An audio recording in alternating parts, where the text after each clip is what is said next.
todo lo que está sucediendo en la iglesia y pues gracias a Dios nos sigue más gente.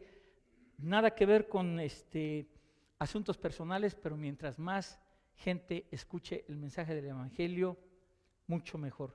Bueno, nos encontramos estudiando una serie preciosa sobre el profeta Elías Tisbita, este profeta que Dios levanta en los tiempos de más decadencia espiritual y moral del pueblo de Israel. Ya no vamos a hacer resumen, pero sí vamos a ver un poquito de lo que vimos la semana pasada. El día de hoy vamos a ver el tercer milagro de Elías y el pasaje que vamos a ver es Primera de Reyes 17, versos del 8 al 16. Elías y la viuda de Sarepta. Y ponga mucha atención porque tiene mucho que ver. Y yo quería cambiar el mensaje, el título del mensaje. Escuche, manos abiertas. Manos abiertas. Lo va a entender ahorita en un segundo. Vamos a leer el pasaje y después, como siempre, nos vamos verso por verso explicándolo. Dice así, Primera de Reyes 17, del 8 al 16. Vino luego a él palabra de Jehová. Recuerda que viene del arroyo de Querit, que ya se secó. Vino luego a él palabra de Jehová diciendo: levántate, vete a Sarepta de Sidón y mora allí. He aquí yo he dado orden allí a una mujer viuda que te sustente. Entonces él se levantó y se fue a Sarepta, y cuando llegó a la puerta de la ciudad, he aquí una mujer viuda que estaba allí recogiendo leña, y él la llamó y le dijo: te ruego que me traigas un poco de agua en un vaso para que beba. Y yendo ella para traérsela, él la volvió a llamar y le dijo: te ruego que me traigas también un bocado de pan en tu mano. Y ella respondió: vive Jehová tu Dios, que no tengo pan cocido, solamente un puñado de harina tengo en la tinaja y un poco de aceite en una vasija. Y ahora recogía 2 leños para entrar y prepararlo para mí y para mi hijo, para que lo comamos y nos dejemos morir. Elías le dijo: no tengas temor, ve, haz como has dicho, escuche, pero hazme a mí primero de ello una pequeña torta cocida debajo de la ceniza y tráemela. Y después harás para ti y para tu hijo, porque Jehová Dios de Israel ha dicho así: la harina de la tinaja no escaseará, ni el aceite de la vasija disminuirá hasta el día en que Jehová haga llover sobre la faz de la tierra. Entonces ella fue e hizo como le dijo Elías, y comió él y ella y su casa muchos días. Y la harina de la tinaja no escaseó, ni el aceite de la vasija menguó, conforme a la palabra que Jehová había dicho por Elías. Déjeme comenzar con decirle, estaba estudiando cómo se purifica el oro. Se mete en crisol, y ustedes saben que hay 10 quilates, 14 quilates, 18 quilates, 24 quilates.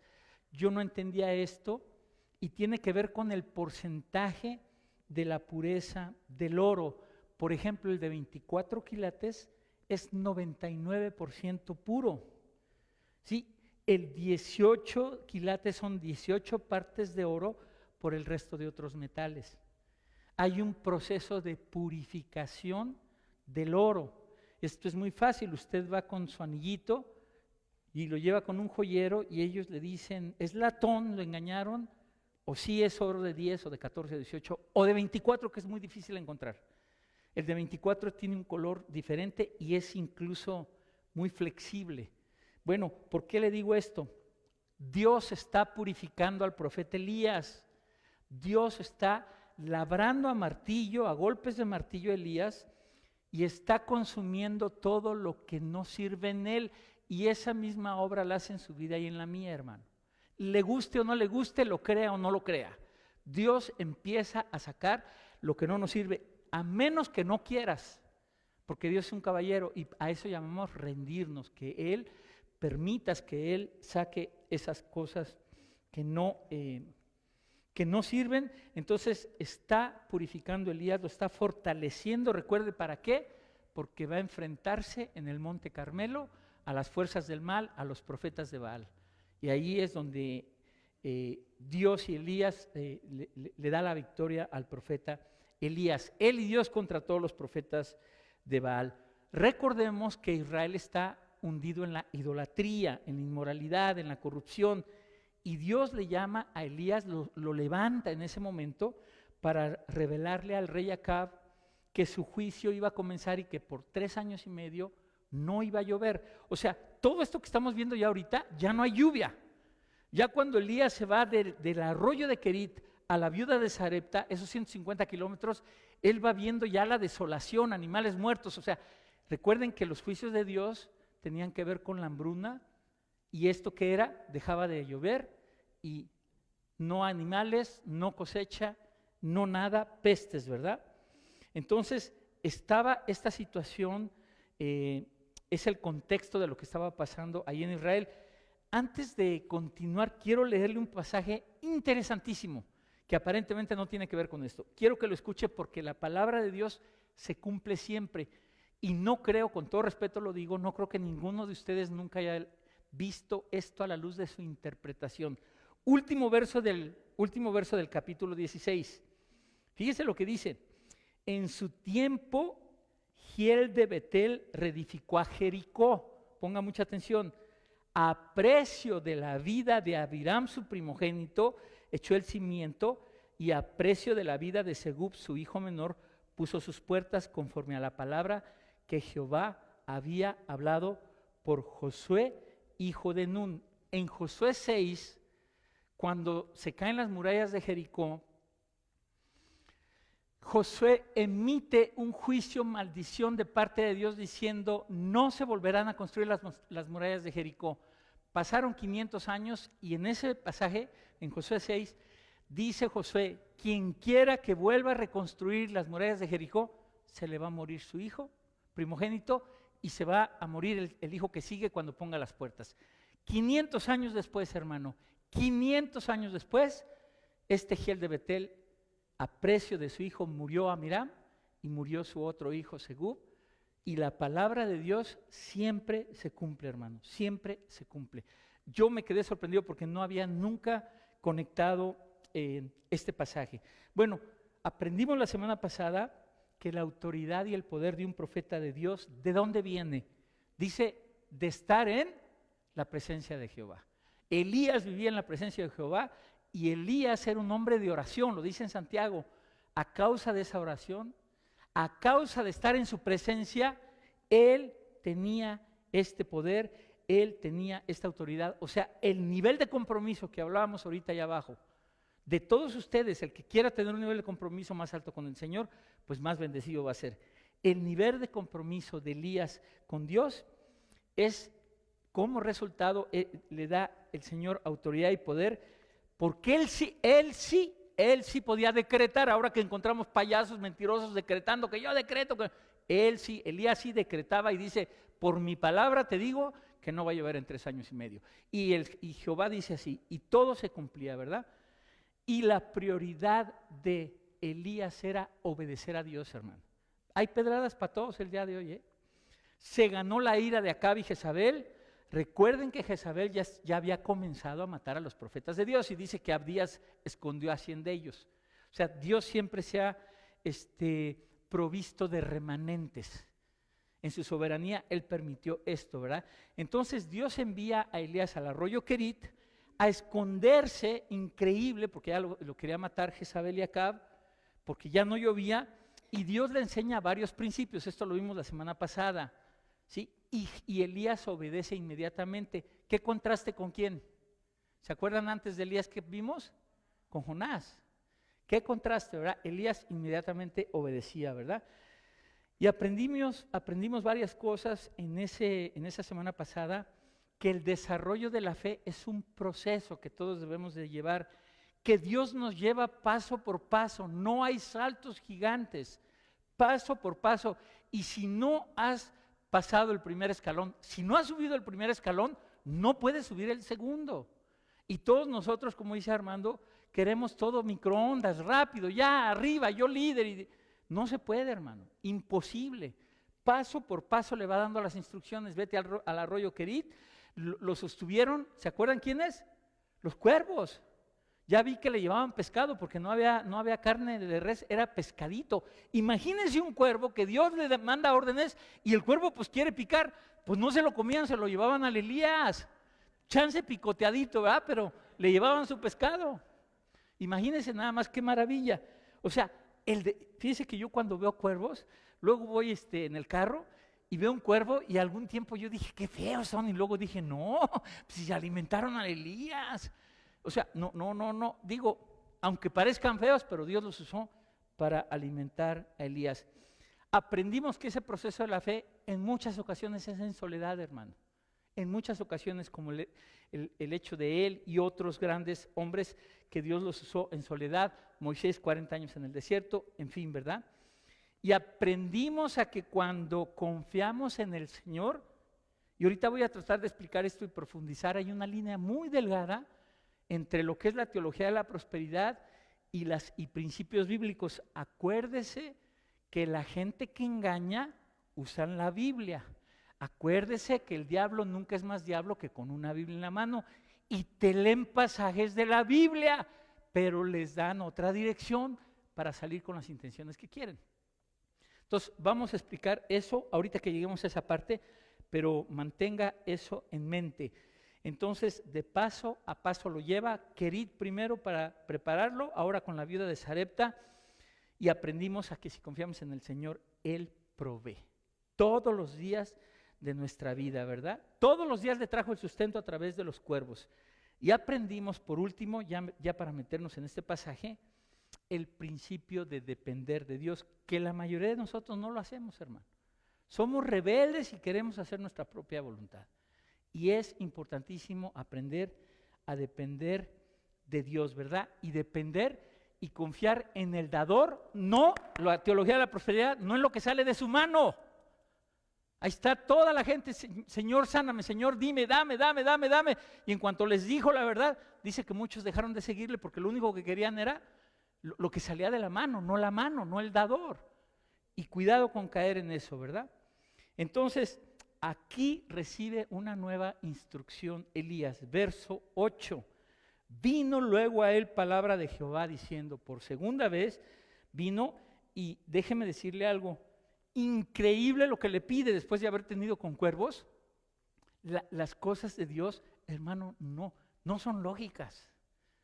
¿Recuerda Isaías? Porque mis pensamientos y mis caminos, así como son más altos, les estoy ayudando, Entonces, las cosas de Dios a veces no tienen lógica, hermano. Es increíble. El camino de la fe para Elías no lucía espléndido. Levántate y vete a Sarepta de Sidón. Y en ese recorrido él va viendo todo el destrozo por causa de la falta de lluvia. Ahora, déjeme decirle, esto es increíble. ¿Sabe a dónde lo manda? ¿Sabe a dónde lo manda Dios?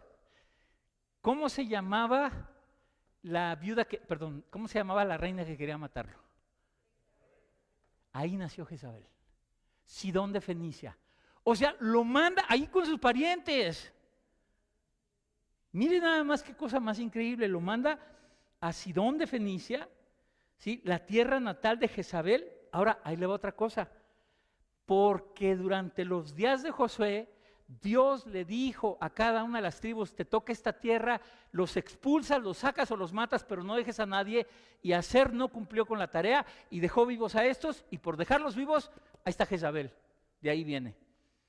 Y son cosas muy profundas que a veces la gente no entiende. Ay, ¿por qué Dios que mataba, que en el Antiguo Testamento mataba tribus? Hermano, ¿no has ido con el doctor? Te sacan un tumor de cáncer para que no se muera el organismo. Ese es el principio. Hay que deshacer lo que no sirve. Pues por dejarlos vivos, ahí está la Jezabel queriendo matar a Dios. Ahí de ladito, ahí adoraban a Basal y a Asera, ¿verdad? Entonces, esto queda vivo precisamente porque no hicieron su trabajo, por la desobediencia del pueblo de Dios, lo mismo que Saúl, que dijo que obedeció, dejó a las vacas gordas y lo más gordo dijo, esto sí me lo quedo, y lo demás no, y ahí lo desecha Dios también, ¿verdad? Ahora Dios le pide a Elías que vaya a un lugar sin sentido, o sea, ve con una persona que no tenía ninguna lógica, quiero que vayas a alojarte y a vivir con una viuda, no guapa, y a punto de morirse. Primero los cuervos, Señor, y no ves que replique el Elías, para nada. Y mire qué interesante, las viudas, esto es importante, es una enseñanza importante, la Biblia nos manda a que nos hagamos cargo de las viudas. Obviamente hay procedimientos, habla de viudas creyentes, fieles, que han enseñado a las jovencitas, todo eso, pero dice que nos hagamos cargo de ellas, no sin antes haberle llamado a sus hijos y decirle, venga para acá porque no se está haciendo cargo de su mamá.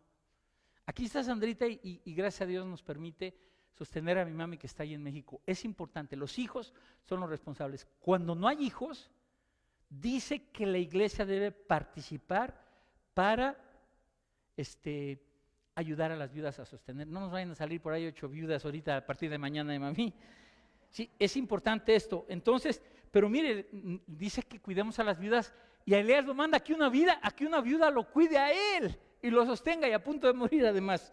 Increíble, ¿verdad? Es una rica pobre y a punto de morir, le queda su última comida con 2 leños y Elías no lo hace, pero pues le puede preguntar, pues ¿qué estás haciendo? Primero cuervos y ahora me mandas con la viuda, ¿verdad?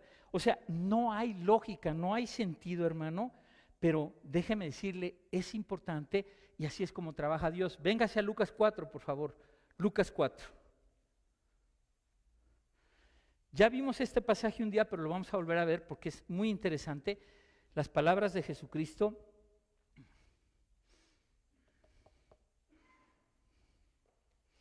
...25 y 26... Hablando Jesús de este pasaje, hablando Jesús de este suceso, o sea, autenticando el ministerio del profeta Elías. Dice, y en verdad os digo que muchas viudas había en Israel, o sea, había muchas, en los días de Elías cuando el cielo fue cerrado por 3 años y 6 meses, verso 26. Pero a ninguna de ellas fue enviado Elías, sino a una mujer viuda en Sarepta de Sidón, ¿verdad? O sea, ahí lo manda a Sarepta de Sidón. ¿Y saben qué pasó después? Si usted sigue leyendo después, lo querían matar a Jesús, lo querían despeñar. ¿Sabe por qué? Porque les estaba diciendo a todo el sistema religioso judío, voy a usar a una gentil, perdón la expresión, pero así es, a una persona inmunda para que cuide al gran profeta hebreo Elías. Y los religiosos dijeron, ¿qué está haciendo este? Y ahí usted lo puede leer luego en su casa. Lo quisieron matar, lo quisieron despeñar. Dios les estaba diciendo que estaba usando a una viuda gentil para ayudar al más famoso de los profetas hebreos. Lo vimos en la introducción, que actualmente durante la Pascua está la copa de Elías, está la silla de Elías. Grandísimo el profeta Elías, ¿verdad? ¿Qué cosas hace Dios, hermano? Y la única explicación para cuando no entienda usted nada de por qué Dios trabaja así, está en Romanos 11 al final. Dice, oh profundidad de las riquezas y de la sabiduría de Dios, cuán insondables son sus caminos. Y solo Él sabe por qué hace estas cosas, ¿verdad?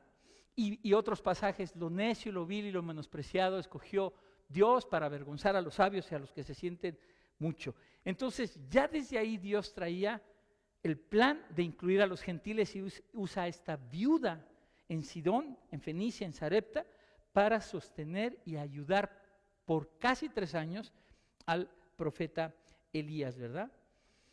Esto es increíble. Ahora, vamos a ver algunos principios importantes, hermano. Ejercer nuestra fe en nuestra vida práctica, ya aplicando, ejercer nuestra fe puede que sea opuesto a la lógica que nosotros estamos viendo. A veces Dios nos pide cosas que no son lógicas. Ustedes saben la historia de por qué estamos aquí. Yo tenía una una oferta, así se dice, una oferta de una organización grande para irme con ellos, con salario, con pastor, con un plan para alcanzar a la gente, y me hablaron de aquí, de este lugar, estos hermanos, y aquí no había, me dijeron, aquí no te damos, no hay salario, no hay nada, ¿crees que es de Dios? Vente con nosotros, y así oramos mi esposa y yo, y aquí nos venimos. Unos 2 añitos antes de que hubiera pasado eso, yo hubiera tomado lo otro, no estaba yo listo, yo decía, oye, pues, yo tengo que proveer mi casa, yo necesito que entre dinero, Señor, tú dices que yo soy el proveedor. Pues aquí estamos, hermanos, después de casi 11 años, para la gloria de Dios. Lo que Dios hace a veces puede parecer que es y va en contra de la lógica, ¿verdad? Increíble. Entonces, y todo lo que hace Dios, hermano, es para edificar, para hacer crecer, para restaurar. Ahora, véngase otra vez a 1 Reyes 17. Véngase otra vez y vea la respuesta de Elías. Vea la respuesta inmediata de Elías. Verso 10. Entonces, o sea, le dice, levántate, vete a Sarepta de Sidón y mora ahí. Yo le he dado una orden ahí a una mujer viuda. O sea, ya cuando Elías iba de camino, Dios ya había trabajado con la viuda, ¿verdad? Para que te sustente. Entonces él se levantó y se fue a Sarepta. La obediencia inmediatamente, la respuesta de Elías es de obediencia. Dios está enseñando a Elías a apoyarse en él, a confiar en él y a decir, Señor, a donde tú me mandes, ahí voy, sé que me estás probando, sé que me estás trabajando en mi vida, pero ahí yo estoy, ¿verdad? Ahora, venga a ver verso 11 y mire lo que dice. Yendo ella para traerle esa torta que le había pedido, dice, el agua la volvió a llamar y le dijo, te ruego que me traigas también un bocado de pan en tu mano.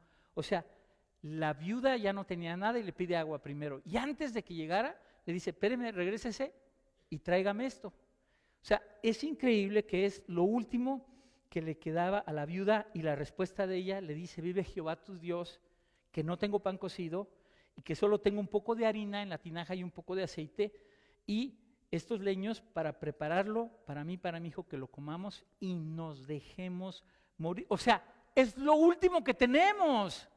Es para que cualquiera diga, espérame, pues es mi último bocado, pues, ya de mi vida. Respuesta de Elías, verso 13. No tengas temor. Veas como has dicho, pero hazme, ¿qué dice? Primero. Hazme primero a mí de ello una pequeña torta cocida debajo de la ceniza. Qué bárbaro, ¿eh? O sea, ¿sabe qué le está diciendo? Elías sabe que Dios va a usar a esta mujer para sostenerlo ahí por 3 años. ¿Se imaginan a la viuda lo que llegó y no se ve que le diga que no para nada? ¿Sí? No se ve que le diga, la viuda solo tenía una pizca de aceite y de pan y Elías, ¿sabe qué le estaba diciendo Elías? ¿Sabe qué le estaba diciendo? Pon a Dios primero. Pon a Dios primero. Yo soy el profeta enviado por Dios. Pon a Dios primero. Fíjese qué enseñanzas tan maravillosas. O sea, dale a este profeta lo primero que tú tienes, el último cachito, hermano, el que peleamos cuando estamos comiendo y que está el esposo y que vas guardando ese camaroncito al final para el más rico y llega y te dice, presta, no, ese cachito lo he ido arrinconando, pues es el más rico. No le dice nada de eso, hermano. Órale, va y le dice, ¿y saben qué hizo la viuda? Lo hizo, hermano. Fue y le dio, pero hay mucho más. Además, esta viuda ya es famosa en la historia, la viuda de Sarepta. Ya es famosa. Sí, yo sé que se ríen porque lo han vivido, pues yo lo sé. No te atrevas, verá un rasguñón si te atreves a meter la mano ahí al plato. Y mire, pon a Dios primero. O sea, déjeme decirle aquí una enseñanza y aquí es donde viene la línea delgadita con la teología de la prosperidad. ¿Sabe qué hizo la viuda? Se lo voy a tratar de poner de manera diferente. ¿Sabe qué hizo la viuda? Se negó, rechazó que ese cachito que le quedaba la poseyera a ella. Se negó a que esa cosa material, lo último que le quedaba, la poseyera a ella. ¿Sí? Y actuó de acuerdo a la palabra del profeta. ¿Qué enseñanza tenemos aquí? muchos vivimos esclavos de nuestras posesiones. Muchos vivimos esclavos, nos poseen nuestras posesiones. Qué bueno tener casa, qué bueno tener coche, todos lo tenemos, pero que no lleguen a ser tus amos. Hermano, yo tenía un amigo hace muchos años en México, en los 70s, y tenía un carro, bueno, lo veías 4 veces al día puliendo el coche, y lavándolo, y brillaba, y un día pasó un malvado, allá en México, pasó un malvado, y con un desarmador le pusieron los ricos también lloran, y se acabó el asunto.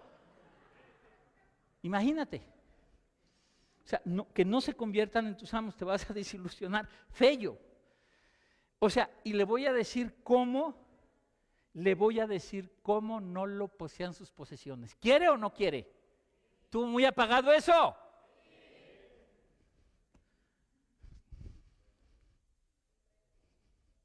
Abra sus manos. Abre tus manos, hermano. ¡No! ¿Sabes qué pasa si no abres tu mano? Porque por aferrarte a eso, Dios no va a dejar nada si no está abierta tu mano. Está cerrada. Me recuerdas, porque me gusta recordar a mi familia, mi hijo Panchito siempre ha sido persistente desde niñito, ¿no, hombre? Él podía subir montañas y cosas, y le dabas algo en la noche y lo agarraba en la mano y no había poder que se lo quitaras, y me levantaba yo a las 3 de la mañana y iba a ver si le podría abrir la mano porque estaba dormido, así. Obviamente él con otras intenciones, ¿verdad? Pero no soltaba. Entonces, a veces así tenemos y queremos guardar algo, y te digo, ya desde que tú haces esto y quieres que no pierdas eso, ya lo estás perdiendo. Ya lo estás perdiendo, hermano.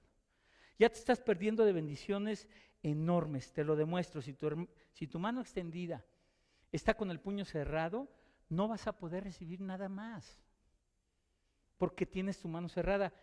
Y si tú abres la mano y Dios toma eso de ti, ya desde que lo tomó ya es bendición, hermano, porque lo tomó Él. ¿Estamos? Y además ya está la mano abierta para que Él deposite lo que Él quiera darte ahí. ¿Estamos o no estamos?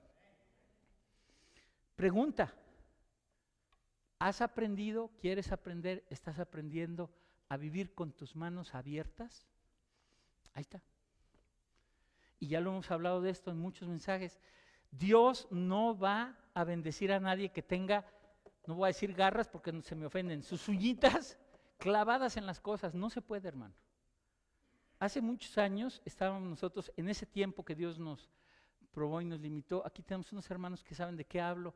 En los 90s llegaba un hermano con nosotros y nos daba despensa. Nosotros no teníamos, de veras andábamos muy bajos, nos daba despensa.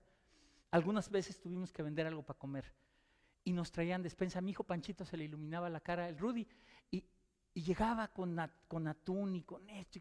Obviamente pues yo no le pedía camarones al mojo de cobrar lo que trajera.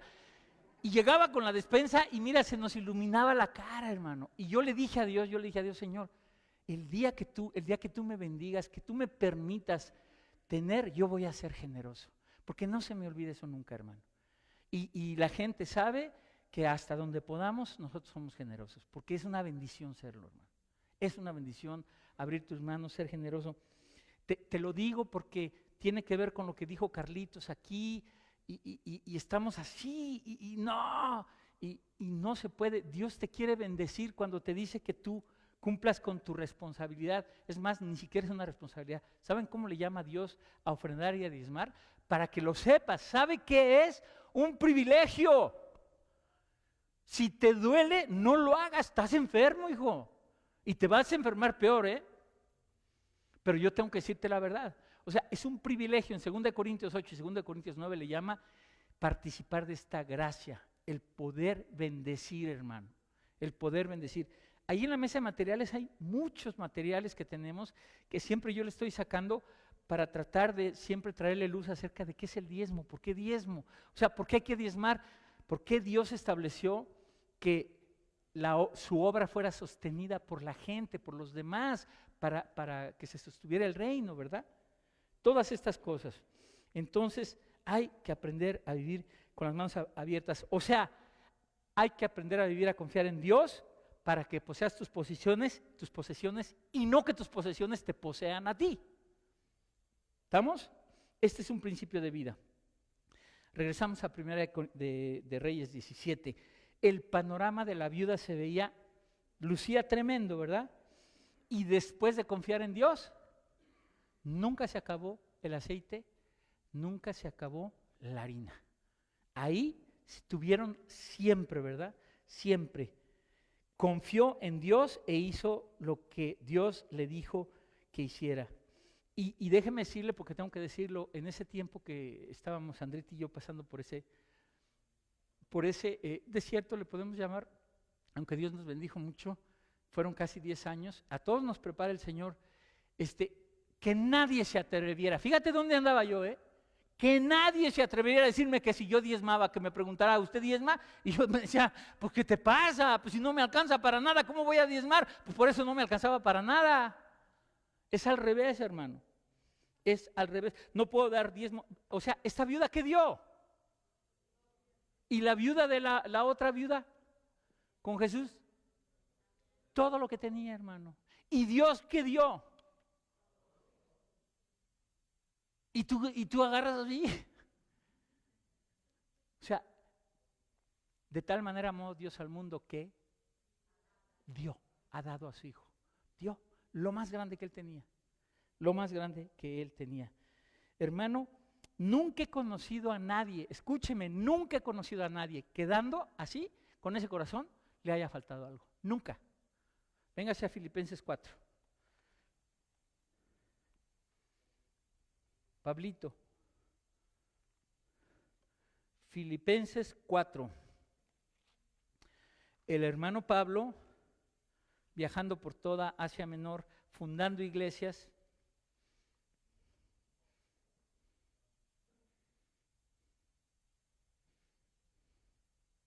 Voy a leer desde el 11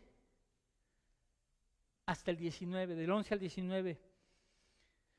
Y Pablo dice que se ha gozado en el Señor y dice, no lo digo porque tenga escasez, pues he aprendido, mire qué actitud, a contentarme, cualquiera que sea mi situación. Hermano, vive contento con lo que tienes o con lo que no tienes. Este es un principio de vida. Deja de quejarte. Sé vivir humildemente y sé tener abundancia en todo y por todo estoy enseñando así para estar saciado como para tener hambre, así para tener abundancia como para padecer necesidad. Todo lo puedo en Cristo que me fortalece. Y ahí va Pablo diciéndole a la iglesia de Filipos, gracias por tus ofrendas que me enviaste. Mire lo que dice. Sin embargo, bien hicisteis en participar conmigo en mi necesidad, en mi tribulación. Y sabéis también vosotros, oh filipenses, que al principio de la predicación del Evangelio, cuando partí de Macedonia, ninguna iglesia participó conmigo en razón de dar y recibir, sino solo vosotros. Y continúa, pues a una Tesalónica me enviasteis una y otra vez para mis necesidades. Fíjese lo que dice Pablo aquí, no es que busque dádivas, sino que busco fruto que abunde en vuestra cuenta. O sea, Pablo les está diciendo, no es para mí. Si tú aprendes a sostener la obra de Dios a los hombres de Dios, va a haber fruto en tu cuenta, va a abundar en tu cuenta, vas a tener bendición. Y no lo haga para recibir, porque esa es la teología de la prosperidad, doy para recibir, pero va a ser así. Busco fruto que abunde en vuestra cuenta, pero todo lo he recibido y tengo abundancia, estoy lleno, habiendo recibido de Epafrodito lo que enviasteis. Y mire cómo le llama a esa ofrenda el olor fragante, sacrificio acepto, agradable a Dios. Mi Dios, aquí viene la promesa, pues suplirá todo lo que os falta conforme a sus riquezas de gloria en Cristo Jesús. Yo no sé cuántos estén de acuerdo, puedes estar en desacuerdo conmigo, pero el tener más bienes implica más temor. Implica más temor de todas las cosas que tienes que hacer cuenta. Y que tengas una gran cuenta bancaria no te va a solucionar los asuntos espirituales y las necesidades más grandes, ¿verdad?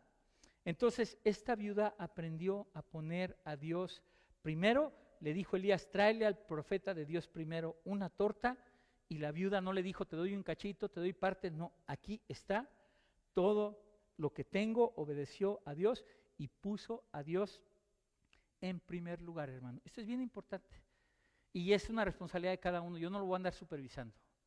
Usted sabrá a dónde tiene al Señor, ¿verdad?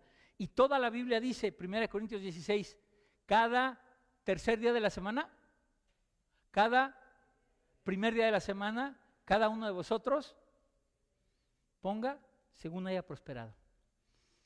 Mas buscad primeramente el reino de Dios y su justicia. Pon a Dios primero, hermano. Pon a Dios primero y Él obra a nuestro favor. Verso 16 de Primera de Reyes 17, para cerrar. Le pido que disponga su corazón, porque ahorita le pedí a los hermanos que nos ayuden. Vamos a estar orando por la gente, por diferentes motivos, para que usted pase al frente con toda libertad y a orar, a recibir una palabra de aliento. Y dice así el verso 16, la harina de la tinaja no escaseó ni el aceite de la vasija menguó, conforme, ahí está siempre, conforme a la palabra que Jehová había dicho. Ahora, hay algo increíble, el verso 14 dice, porque Jehová Dios de Israel, ¿qué? Ha dicho así, porque Jehová Dios de Israel ha dicho así. Estaba escuchando a un predicador y dice que hay 31,173 versos en la Biblia. 31,173. Uno solo. Así dice el Señor. Un solo verso. Hizo todo esto. Un solo verso.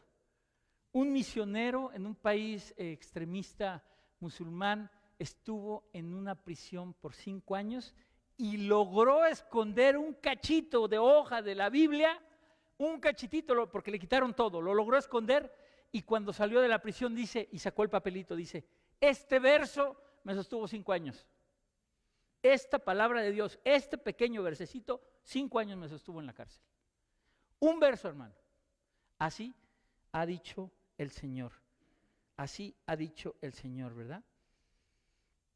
Creer en la palabra de Dios es fundamental, ¿verdad? Toda nuestra confianza en un solo verso, y Dios obra, y Dios prepara todo y orquesta todo perfectamente para cumplir su plan, hermano. Cuando andamos por fe, para concluir, Dios nos bendice no solo a nosotros, sino a quienes tocamos, a los que están alrededor nuestro y tocamos. Fíjate bien. Además de que cuando tú ejerces tu fe, ahorita lo estamos viendo en los dones espirituales, cuando tú ejerces tu fe y haces cosas de acuerdo a la palabra de Dios, los que te están viendo, los inspiras, se animan y dicen, mira qué hermoso es confiar en el Señor. Mira este hermano cómo confió y cómo el Señor fue fiel en esto, ¿verdad? Nos bendice a nosotros y a quienes están cerca de nosotros. Ahora, creeríamos que Elías fue el bendecido aquí. Déjame decirte, más que ser bendecido Elías, la viuda. Porque Elías recibió pan y agua. Y la viuda se hizo famosa, recibió al profeta de Dios, aprendió a dar, aprendió a tener fe, aprendió a poner primero a Dios. Y aquí vemos algo igual que la viuda, que Jesús dice, dio todo lo que tenía. No es la cantidad, no me vaya a malentender, hermano, no es la cantidad de lo que damos, sino la calidad y el corazón con el que damos. Lo que realmente es lo que cuenta para el Señor. Ay, pues ya voy a dar menos, pero con más calidad. No, hermano, ya estás mal ahí, ¿verdad? No, o sea, yo creo que usted me está entendiendo. Aquí ya somos adultos y entendemos, ¿verdad? Es la calidad de nuestra ofrenda y el corazón con que damos, ¿sí? Y esta viuda dio todo lo que tenía, su última comida, y Dios no la bendijo por la cantidad de lo que dio, sino por el corazón con el que dio, ¿verdad? Increíble. Vamos a orar Y le pido a mis hermanos, a Jorge, a Maura, a Toñita, a Sandrita, Lilianita, pásenle por acá y con toda libertad. Yo le pido y le animo que venga al frente, le vamos a dar, a bendecir, a orar por usted. Padre Celestial, te damos gracias y queremos el día de hoy pedirte perdón, Señor, porque en muchas ocasiones, Señor, cerramos nuestro puño, no soltamos, Señor.